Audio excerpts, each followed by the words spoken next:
Hi everyone, welcome back to our channel Tech Quest. I'm back with a new video, and in this video I'll be showing you the steps on how you can unlink or remove your bank account from Cash App.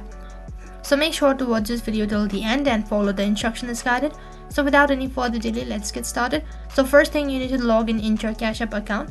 After you're logged into your Cash App account, you need to tap on the profile icon located in the top right corner of the screen. After that, you'll be directed to the account page, and you can see in the second last option there is linked banks. You need to tap on it, and after that you'll be able to see a list of bank accounts linked to your Cash App.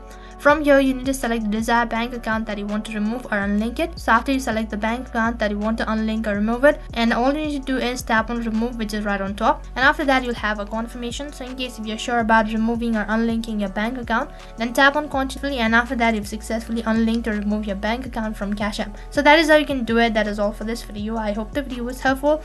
Make sure to like, share and subscribe to our channel. Thank you for watching.